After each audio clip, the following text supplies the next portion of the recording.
This is deep dish, right? Yeah, well, let's get deep. So I'm going deep on both sides. Charlane, welcome to the platform. How you doing?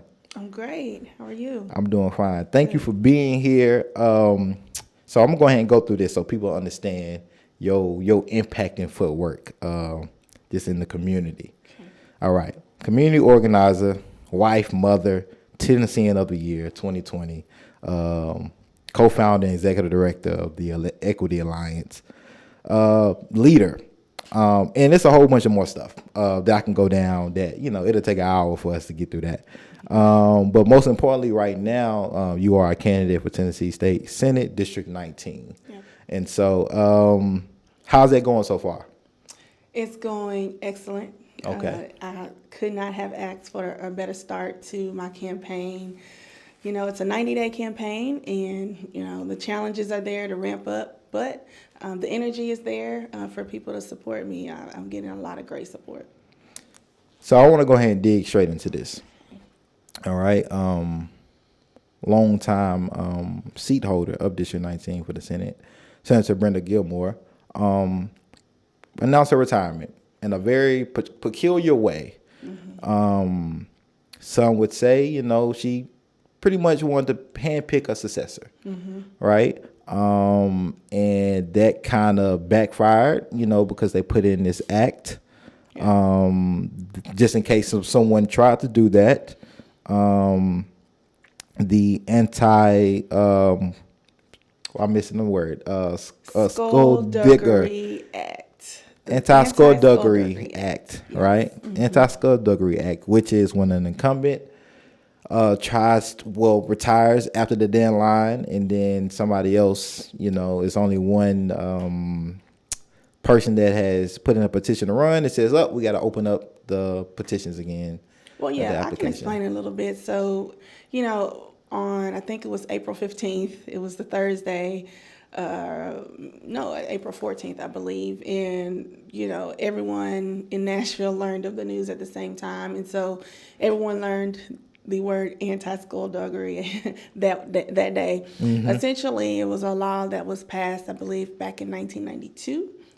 Someone had the foresight to pass this law because it essentially prevents incumbents from picking their successors. Right.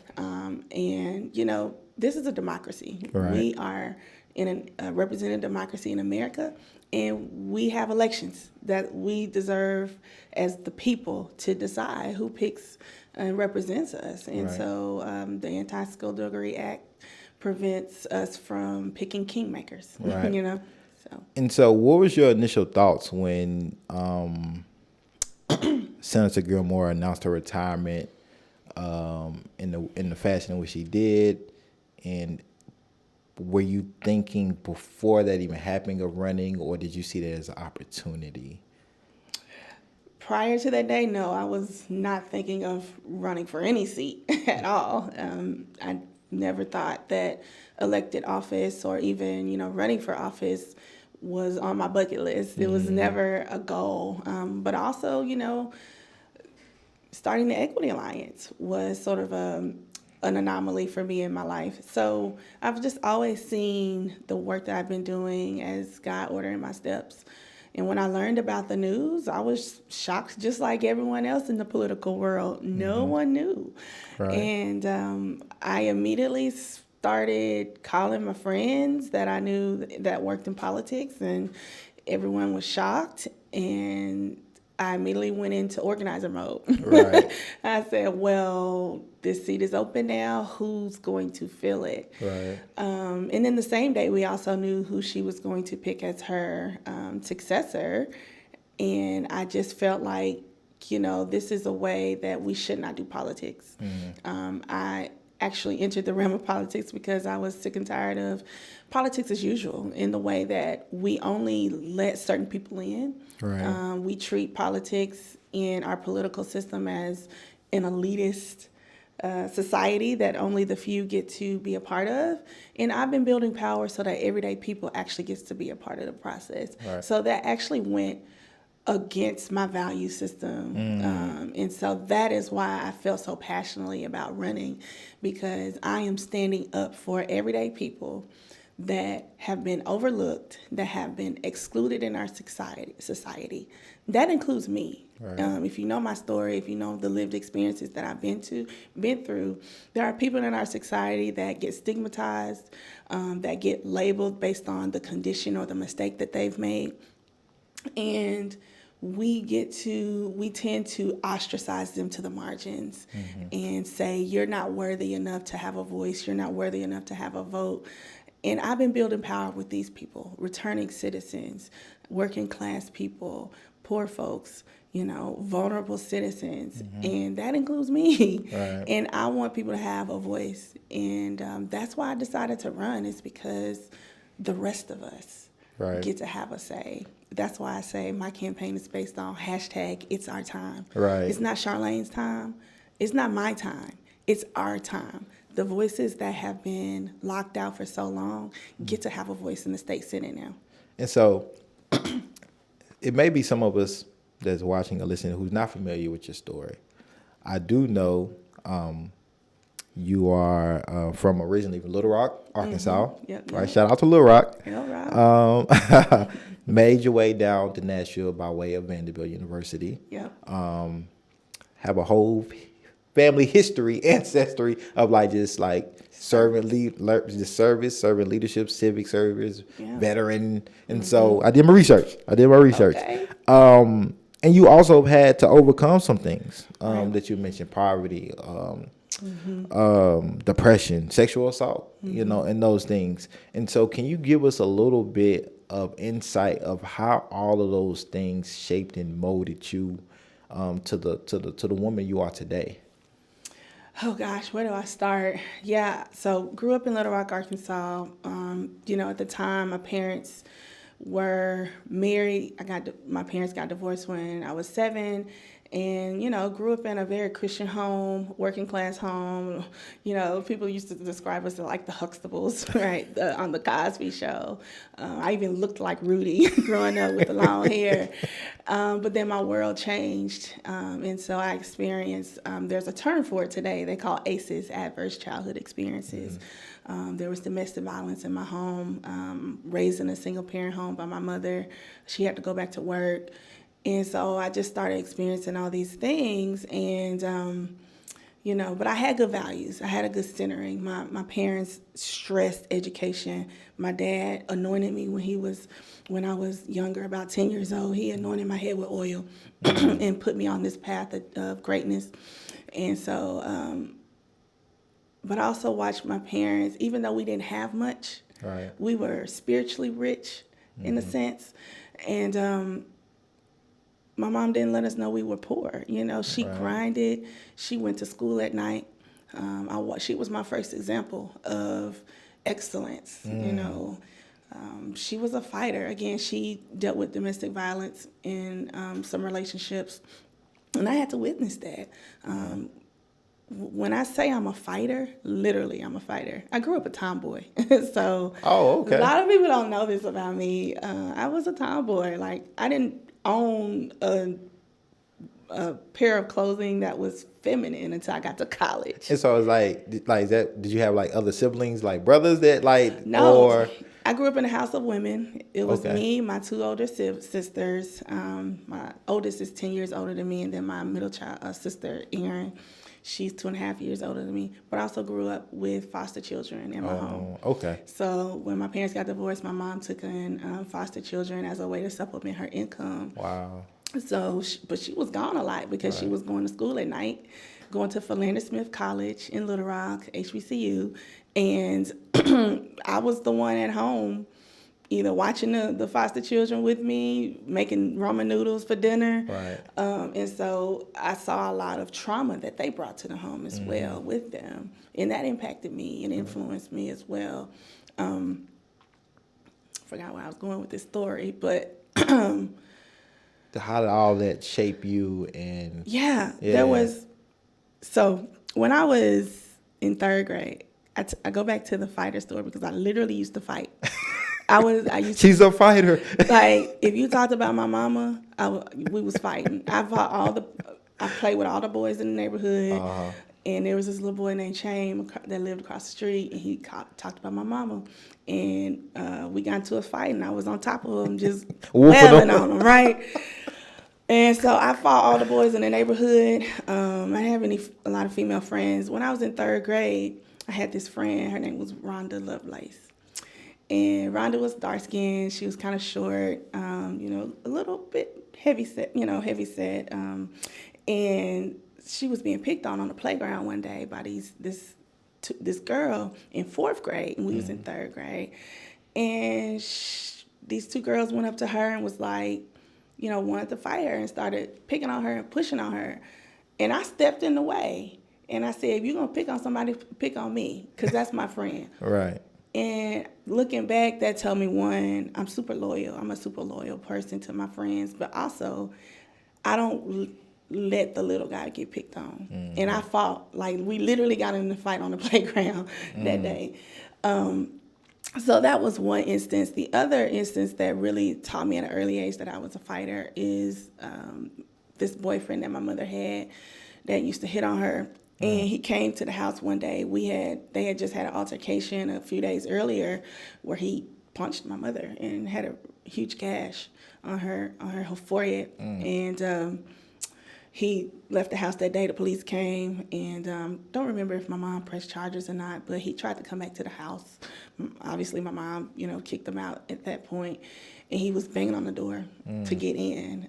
We had a screen door, so I could see him on the other side, but he couldn't physically get into the house. And there was a lot going on. My sisters, it was just kind of chaos because we were on heightened alert because he was trying to get in the house. And I just remember going to the kitchen. I'm 9 years old, and I went and grabbed a knife, a steak knife I don't know what I thought I was going to do with that knife, but clearly I was going to protect my mama. You was prepared to do whatever I was prepared to do what I had to do. I could have killed that man. Right. And so even at a young age, I've always been a fighter. I have always not been afraid to stand up to the giant, the bully, right? Yeah. And to protect the vulnerable. And so that's who I am at my core, is a fighter. Right. I don't back down from a fight. You start something, I'm gonna finish it. But going back to just some other things that I experienced in my childhood, I suffered from depression when I was a teenager. I was a really good kid in school in terms of making all A's, right? I almost felt like I lived this double life. I was great in school. I was, president of the student council. I was in everything. I was captain of the basketball team, volleyball team, softball team. I made straight A's. You was a baller for real, huh? Yeah, I was a baller. I made all state. I was a letter. I lettered in Arkansas. I was a letterman. I got championship rings to prove it. Okay. I have a World Series championship ring. I played softball my entire childhood. That was my outlet from what was going on at home. Right. And, I started getting involved in boys at an early age, engaging in risky sexual behaviors, and that impacted me. I was in some abusive relationships. My high school sweetheart, talked to me very verbally abusively and told me I was stupid. He told me I wasn't worth anything, and I started to believe this.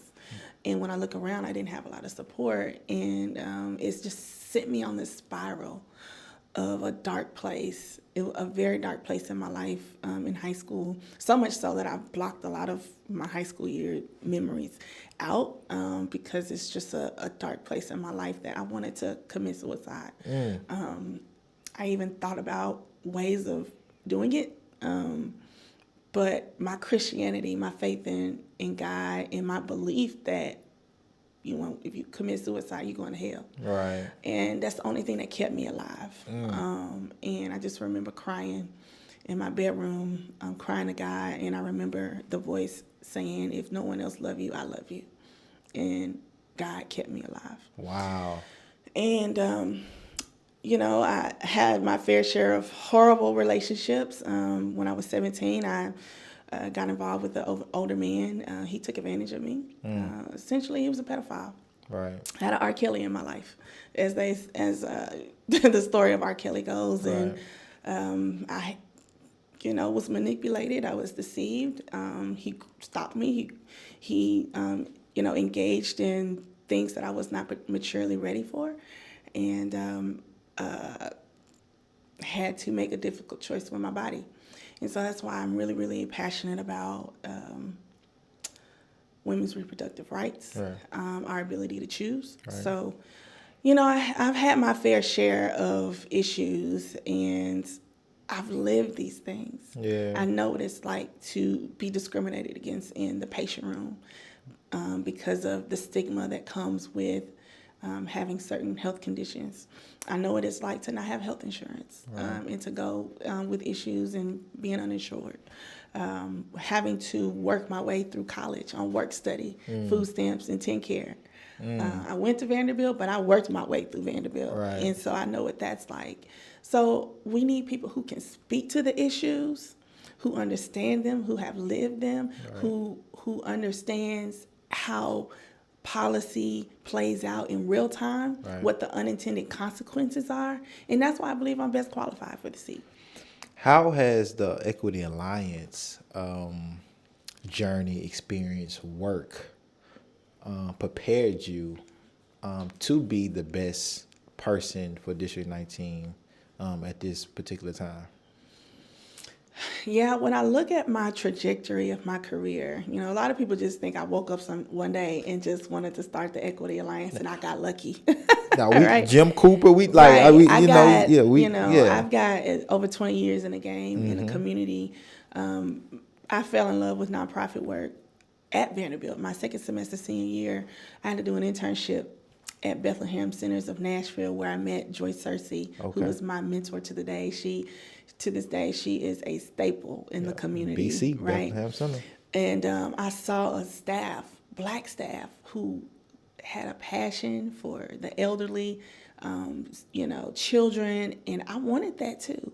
And so I changed my whole career trajectory to go into the nonprofit field. So I've been my whole entire career working in nonprofit and in government. My first job out of college was working for the Tennessee Department of Human Services as a caseworker. And this was in 2005. I served Hurricane Katrina victims or evacuees. I was put on a task force for everyone that was coming from New Orleans with the clothes on their back. And I was put on a team of 5 people. Everyone who walked through those doors, I served them. And they were so grateful for just having a little bit of money and a little bit of food stamps to get them started in Nashville.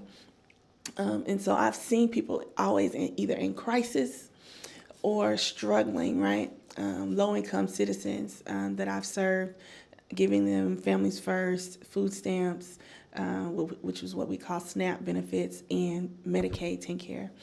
And then right from there, I went straight back to graduate school to get my public administration degree, master's degree from University of Tennessee in Knoxville. While I was in Knoxville, I served at the Tennessee Community Services Agency to enroll pregnant mothers and children into Cover Kids, which is Governor Bredeson's healthcare program for pregnant mothers and women and children. And so I crisscrossed East Tennessee, going into rural counties, enrolling people into healthcare. I also worked for the Amachi Knoxville program. This program was federally funded, and I was the director at the age of 25. I turned this program around. It was on the verge of losing its funding, and we worked with children whose parents are incarcerated in state or federal prison in Tennessee, and I was able to triple our operating budget and meet our program goals for the first time in history because of my leadership at the age of 25, right? And so I've worked in that population. I've worked for Congressman Jim Cooper, serving under him in 3 years, and I've also worked for Meharry as a Meharian, serving in the Center for Health Policy. I've worked for the Williamson County Chamber of Commerce, which is sort of the catalyst to me starting the Equity Alliance. So when you look over the trajectory of my career, you've dabbled. I have worked with so many different vulnerable populations, but I have also worked at the policy level, the systems level to make the change. I have worked under our most popular, most democratically elected congressman, the person who has gotten the most votes in Tennessee in history. Right. I've served under him, right? And I have served in the fastest growing county in the state, Williamson County in Franklin, Tennessee. I've served there. I saw how the growth of Nashville has happened as its city. And so I've had all of these career experiences combined with life experiences that have ordered my steps to the point of starting the Equity Alliance. And I can go into that story if you want me. Yeah.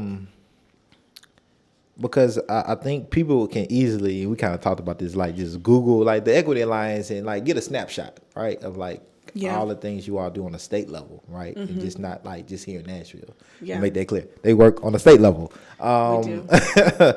which is a big deal. Like I think which is a huge deal when it comes to organizing and doing grassroots work and policy work at that as well. And so. You ain't gotta give us a full story because I know that's a whole story, and I want us to get into some other deeper things. Yeah. But like, give us the meat and potatoes of like your handprint on some of the things that people may not be aware of with the Equity Alliance and the impact of your presence, your leadership has had on those things.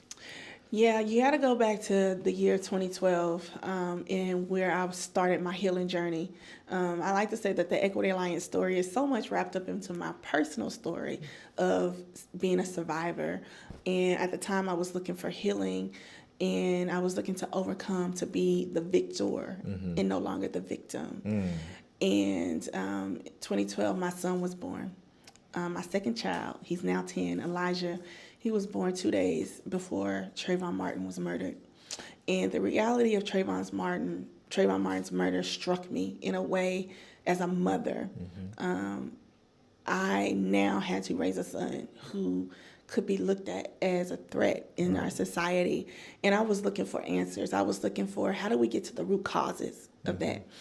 And so the Equity Alliance, one, is I am the catalyst for that because in 2016, fast forward 4 years later, I was finishing working on the Christian Bugs campaign where I met Christian Bugs. I met Tequila Johnson, two of the co-founders. And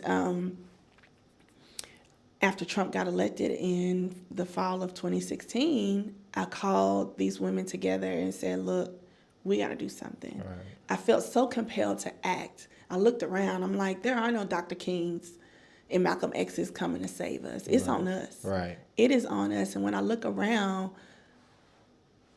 who is actually doing the work? Right. It's the Equity Alliance. And so the catalyst to that starting is me calling the 6 Black women together to do that. And I thank them for trusting my leadership. What I say is we like to address systems, not symptoms. Okay.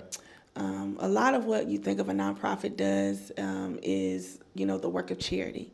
We are about the work of justice. Right. How do we get to the root causes? And when you drill that down of what at the root is, it's the policy violence that happens when lawmakers who don't understand our plight, who don't look like us, are making policies on our behalf. But if they're not doing that, then how do we remove them? So I got a quick question. What does justice mean to you? That's a loaded question, but if you can't, like, what does, because I think a lot of times we hear that word justice, like we want justice, right? But that can mean something different from everybody. And so I'm curious, what does justice mean to you? Ooh, that's a loaded question. We throw these buzzwords around equity and justice, right, and all of that. It's about fairness for me. It's about self-determination, having the freedom to choose, the freedom to be free, the freedom to define my own destiny, without the barriers that our society puts on Black people. And so it's about wanting what everyone else has, right?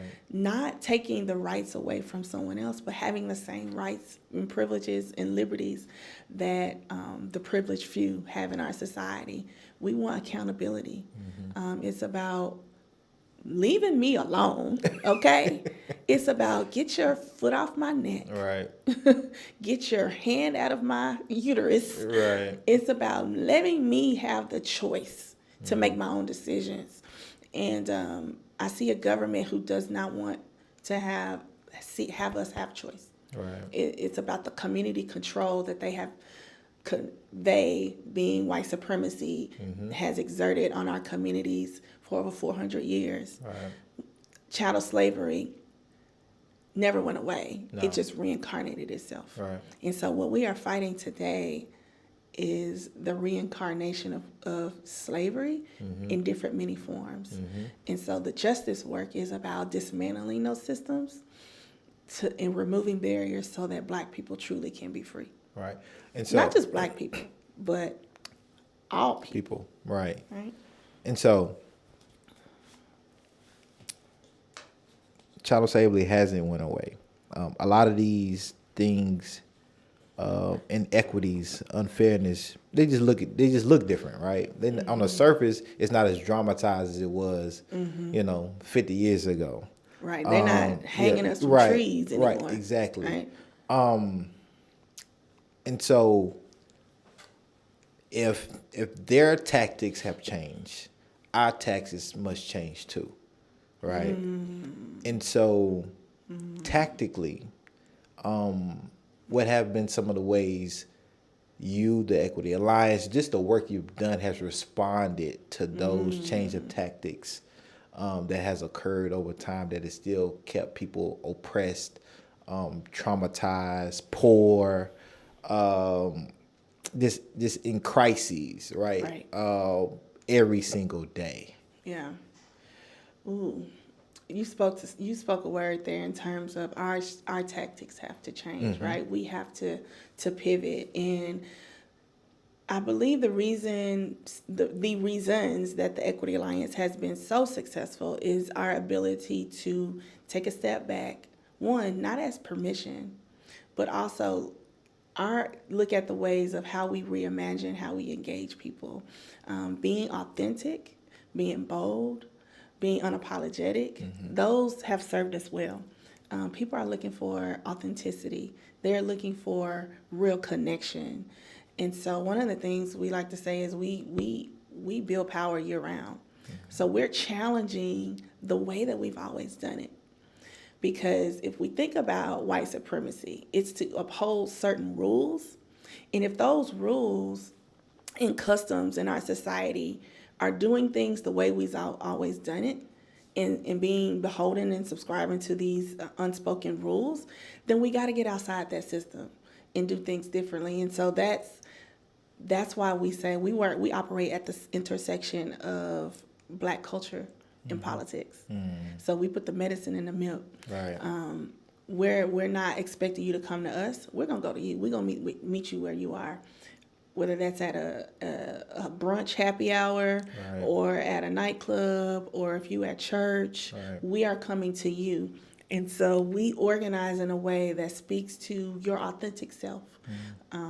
We want to show people that you can wear gold locks and be a state senator. Right.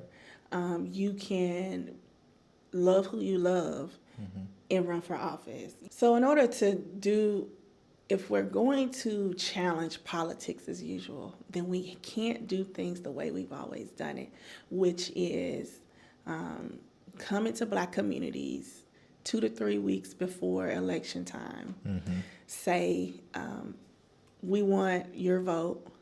And so up until now, getting the Black vote has always been transactional, but not transformative. And so in order to be transformative, we have to have real authentic connection in a real way. And so that looks like having a Juneteenth block party on Buchanan Street and paying homage to the ancestors. Right. That looks like hosting Black X steeplechase and saying, no, Black people originated horse racing. Right. And we're going to take up space Right. in a space that has traditionally been white.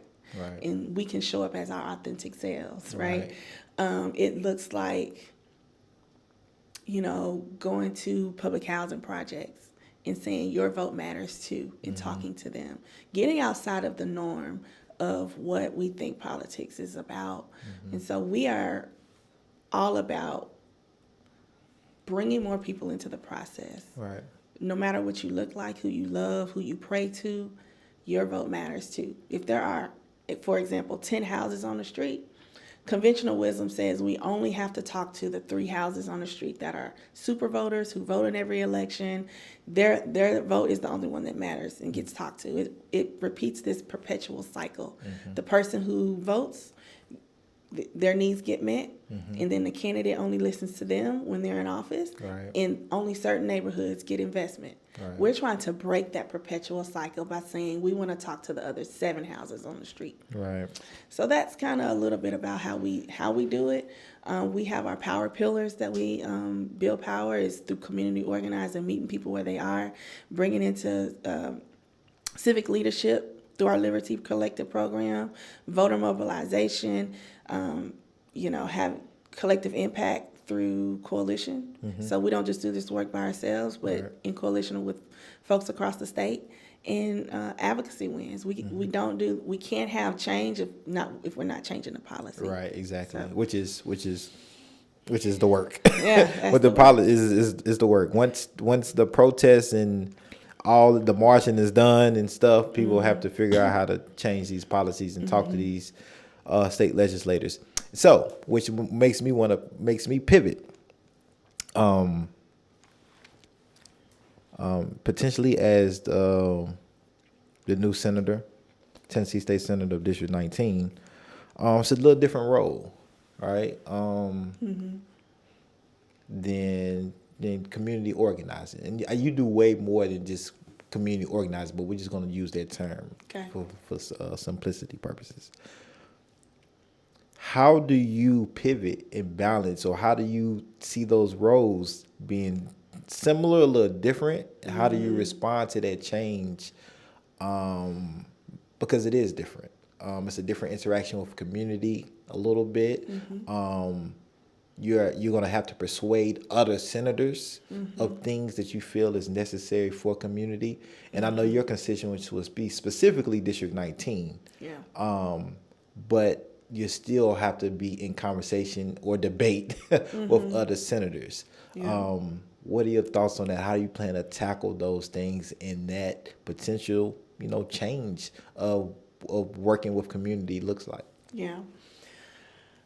Whew. So much about my race is about challenging narrative, challenging conventional thinking and wisdom in these boxes that we put ourselves in. One of the things that we tend to say is, well, or what I've heard is, well, activists, it's hard for an activist to transition to an elected official. Is it?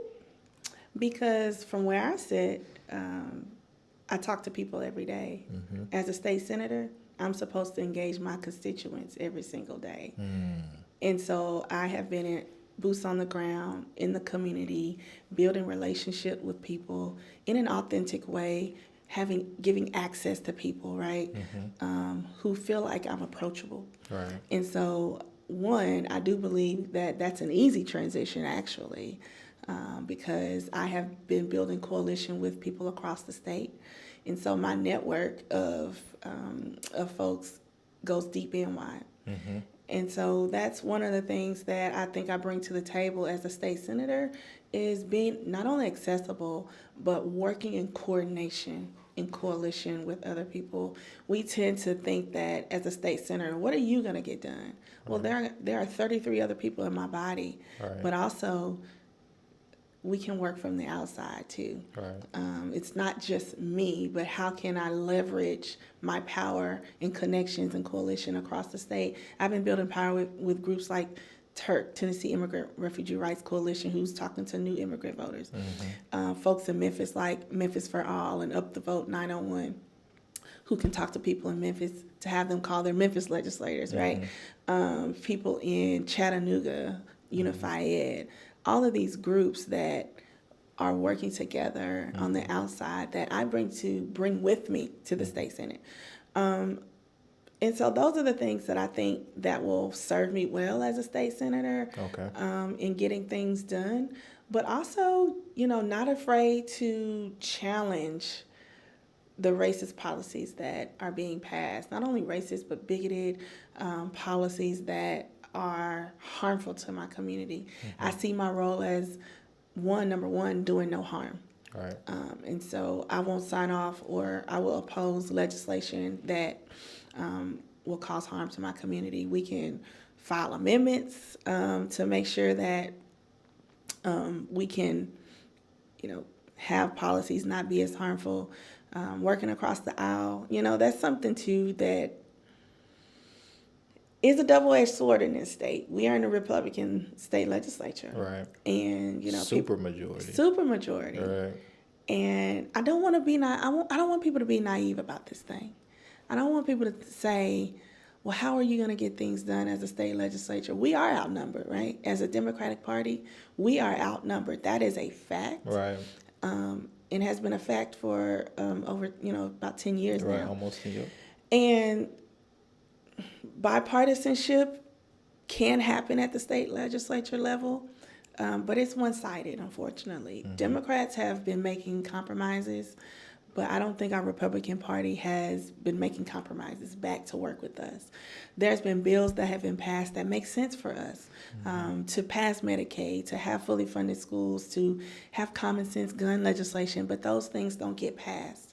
And so our Democratic lawmakers have to make concessions, right? Mm-hmm. And so the bipartisanship has been extended to the Republican Party to pass bills, but I don't think that love has been extended back. And so I want us to be really real about that and that ability to get laws passed. But there are some common sense Republicans that we can work with to have common sense legislation around issues that we both agree on, around criminal justice reform, voting rights restoration, which is a law that I want to continue to pass, that I've worked on. Public education funding, we all care about public education. That's something we can work on as well. So there are things that make sense. Right. Relative caregiver assistance. I want to have a plan for aging seniors to not only stay in their home, but also have assistance for people who are caring for them. Relative caregiver assistance was passed by, not passed, but proposed by a Republican legislator just last year. I want to work on that legislation to make sure it gets passed. So there is common ground. We just got to find it and be willing to work with those legislators that actually are willing to work with us. What do you foresee some of your, challenges may be? Because state of Tennessee is 4-year terms. Mm-hmm. Yeah. And so it's not short, but it's not long.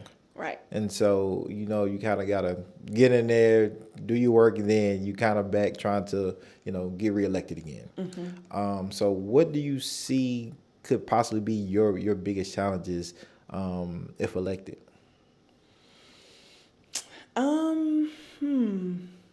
If you have none, just go ahead and say it.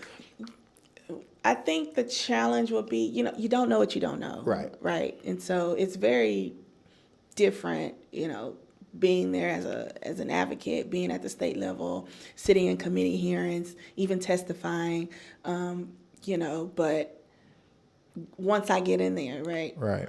I don't know what the challenges may be in terms of how do I make deals? How do I negotiate? Making sure I'm not compromising my values and things like that. So the balance of holding the line, standing on what I believe is right, but also in being vocal about the wrongness, the injustice, the inequities that exist, and speaking truth to power. Balancing the ability to also get legislation passed is probably the biggest challenge that I see. And I always like to ask my black candidate guests. And also managing expectations. I would say managing expectations as well. We got to think a little bit more broadly about what success looks like as a legislator. It's not just about what gets passed, right? Legislation, but perhaps that's me passing an idea on to my colleague who may have a better chance of getting something passed. So being able to put ego aside, right? It doesn't have to be my name on a bill, but as long as the work gets done and the impact is made, I think that speaks volumes. But also, how do we strengthen coalition across our caucus and work together as a caucus and speak with a unified voice? I think that's success. How do we amplify the issues that are happening at the state level? Because a lot of what's happening at the state level gets buried in committee. They're not transparent about what's happening. They like to wait until the last minute to pass caption bills, to sneak little amendments in there that the public never gets to see or know about. And so I see progress as amplifying issues and making sure that I'm being in constant communication with constituents and putting public pressure on our legislatures to hold votes, put them on record for their vote, and having to make them make a choice about what's right and what's wrong. And so I'm glad you said what success looks like, and being realistic with that and being transparent, because I always like to ask specifically my black guests that are running for office, what role do they blackness play?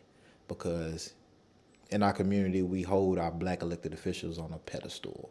And we have these set expectations, whether we fully understand what their role is or isn't.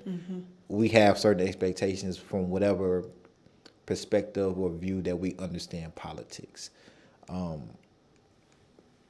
How do you plan to, be that transparent with community, and specifically District 19, but to make sure people have a opportunity to understand your role, your key goals, what success looks like, and understand your power, essentially, which I think many of us don't understand the power that our elected officials have or don't have, and that's why we could feel let down or not satisfied with the production or results that they yield or don't yield.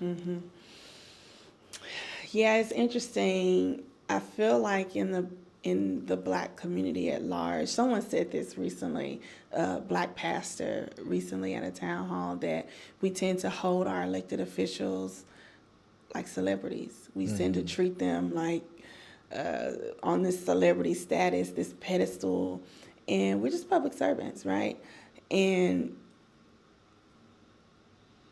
that comes with the level of expectation, but also some false expectation in terms of our influence and ability to get things done. So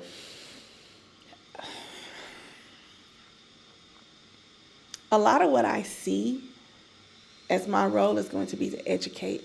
Okay.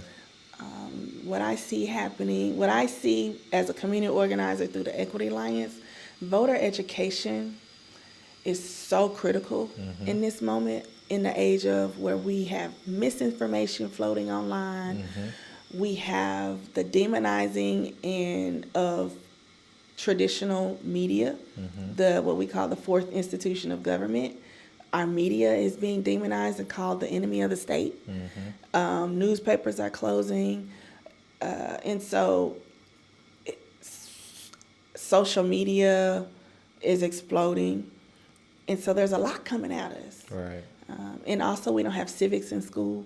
So a lot of what I see is about educating the public on actually how government works, actually what the powers of the state level have, how that's different from the federal government, how that's different from the local government, and how they work together. And so a lot of that is educating people so that we can manage those expectations on what I actually can do, what I actually have power to do. Right. So that's what I see my role as, and I enjoy that piece. And that's what I don't see happening with our current elected slate of public officers, is how do we do that in a way that's authentic, that is constant, consistent, and breaks things down in a way that people can understand it and it's not intimidating. Because if we put people on this celebrity status, so it makes it seem like as an elected official you can't approach me. That's why through the Equity Alliance we do Days on the Hill. We bring people to the Capitol to show them you these people work for you. Right. I work for you, and you have just as much agency to come to me, set up a meeting, and to understand what's happening. So that's the way that I see that I can be an effective legislator, is to just educate the public. One of the things I want to do is have sort of and I haven't come up with the word with this, but sort of an advisory board council that is everyday people in my district, constituents, that I want to make sure that I'm keeping my ear to the streets, boots on the ground. I still want to know what's going on. Want to stay tapped in. Yeah, I want to stay tapped in, right? And so these people are going to be neighborhood association leaders. They're going to be just everyday people who know what's going on in the community, who can inform me, but also I can use to help inform the community. And so that's one of the things I want to do as a state senator. I don't think currently District 19 has a newsletter. Okay. I have a communications and PR background. I was the director of communications for the chamber, served in a marketing role at Meharry. I was a communication strategist for Congressman Jim Cooper, and I did all our PR and communications for the Equity Alliance for the first 4 years of our existence. So I have a way of effectively communicating, and newsletters is a way that I want to do that, making sure I am coming to do sort of public tours across my district to communicate to different constituency groups. So I'm going to be a constant presence. Coming on the platforms like this. Okay, coming back. I want to, you're not going to just see me and hear from me during election time. You're going to hear from me constantly throughout the year. Right. And so I know we got to wrap it up soon, but I got 3 more questions I got to ask you. Okay, and I'll try to. So, we talked about power, right? And because power is a big word that we like to use, building power, community power, especially in grassroots community organizing, right? And I'm always interested, what does power mean, or what is power to others? And so you will have a lot of power, right? And so what does power mean to you? Another loaded question. Jeez. Let's deep this conversation. I got to keep it deep. Ooh, and so deep. what does power mean to you? And even further, like, what are some ways you plan and want to use the potentially newfound power that you will have to combat white supremacy and discriminatory policies and laws, historical, racism in these policies and laws, and continue to build power in community throughout District 19, but also throughout Tennessee? That's question 1. One, there's the individual power. Right. And I want to make sure that I am empowering and giving people self-agency. Okay. I've lived my life and have been in situations where people took my power and I felt silenced. And I have built the Equity Alliance so that I can give people a voice. I like to say that, I'm not giving voice to the voiceless, because everyone has a voice. They're just unheard. And so I see my platform as a state senator is to, one, carry the voices of people in our everyday community of what's happening. And I can educate people and my colleagues on how these bills will impact them. And so I want to give people self-agency to know that I truly am working for them, and they truly have power to affect change on the state level by coming to committee hearings, inviting people to the Capitol, making sure I'm telling them to call in to their legislator and either oppose or not oppose a bill that I'm sponsoring or I need to get killed, right? Again, using the public is a way that we can use our collective power. Right. And so also information and knowledge is power. Again, I see my role as educating people in a greater way, but also I see power in a sense of the things that I've been trying to do on the outside, I see now in a way that I can use it in a greater capacity to try to get done on the inside. There's the hard side, what we like to say, the elected official side, the candidate side, but then there's the soft side, the organizing side, the grassroots side. And these two these two entities in politics don't necessarily always talk to each other. Right. I see myself as a bridge builder in that way. Right. I've been working to build coalition with people on the outside to break up the supermajority. And this is also a strategic move. Right. In a way of going after power. A lot of times we feel like it's something that we're not allowed to have. Right. Again, because politics teaches us that we're not woke enough, we're not smart enough, so therefore we're not worthy enough to go after it. But I am the example that I'm trying to show people that you can have self-agency to go after the power that we need to make change in our communities. So I hope I answered that question. Yeah. That's what power means to me, is individually having self-agency to not ask for permission, but see the urgency of now that Right. we're in, to say it doesn't matter what it looks like. It's about how do we go get it? Right. And then the collective power to say it's not going to just be me doing it, but it's how do we work together across cultural coalition to take our state back? My second to last question, you kind of brought up the word urgency. There's a reproductive justice urgency, crisis, I would say. Housing crisis, educational crisis, anti-blackness crisis, mass shooting crisis, poverty crisis, so many crises. And I hear people use that word urgency. We have to be urgent, right? I don't know. Everybody's urgent must be a little different because, when people are dying, right? Literally, people are dying. You would think urgency will look a little different at this particular time in 2022. Right. So what does urgency look like to you? I'm glad you asked me that, because I want to address another factor in this race. Right. And that is my youth, right? And there is a narrative that says, oh, you need to wait your turn. And what I say to that is, Dr. King talked about the urgency of now. Right. When he spoke on Washington. Back then, we were dealing with Emmett Till being murdered and tortured. Right. Back then, we were dealing with sanitation workers not being paid a livable wage. We're still dealing with the same issues 55 years later.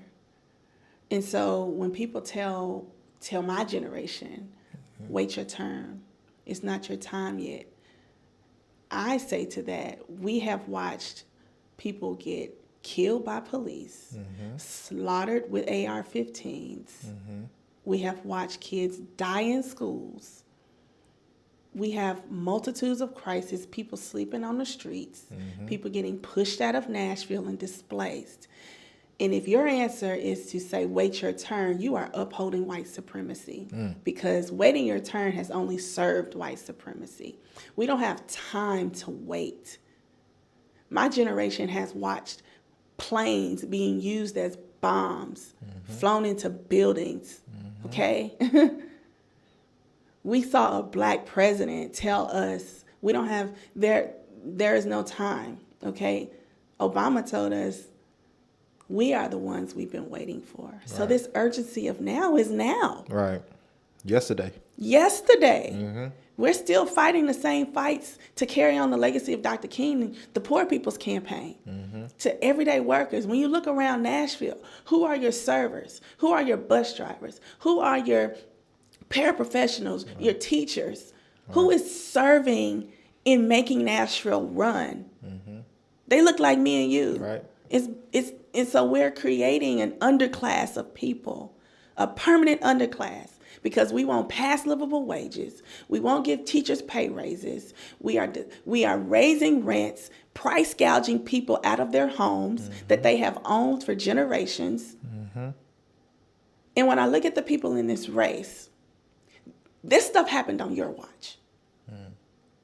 And so you can't tell me to wait my turn. when gentrification happened on your watch. Voter turnout, being 50th voter turnout happens on your watch. All right.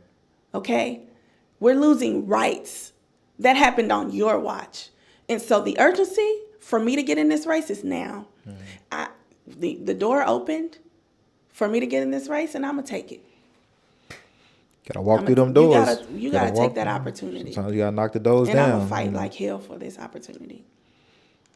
My last question to you is just giving you the last word. Is there anything that we didn't touch on that you want to go in a little more, want to extrapolate on for the viewers and the listeners before we end this conversation?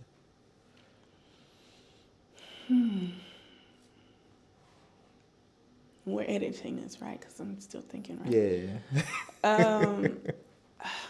There are some things I want to touch on in this state Senate race. You know, I talked about the urgency of now and the youth thing. There's also a narrative that I want to dispel about never holding public elected office, right? Like, again, we are challenging narrative. My race is about pushing back against and showing people what's possible when we actually reimagine what we are supposed to have for our communities. And I am carving out another pathway to power. You know, again, conventional wisdom will say, well, what makes you qualified to serve in the state Senate? You've never held elected office. And what I say to that is public service don't mean you have to be elected. I have been a public servant for over 20 years. And the last time I checked, the qualifications for running for this seat didn't say you had to hold a current or be a public elected official. Right.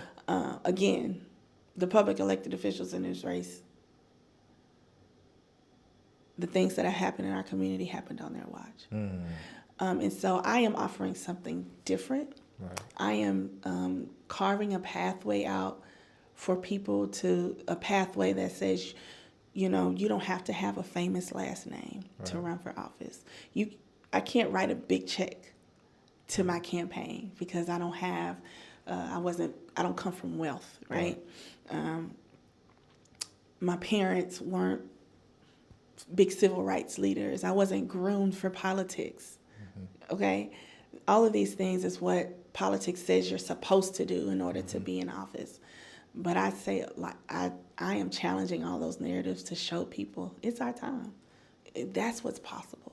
When you are doing the work, when you have the heart to serve like I do, I have a track record of experience, and we discount lived experience as experience. Right. Again, I've lived the issues.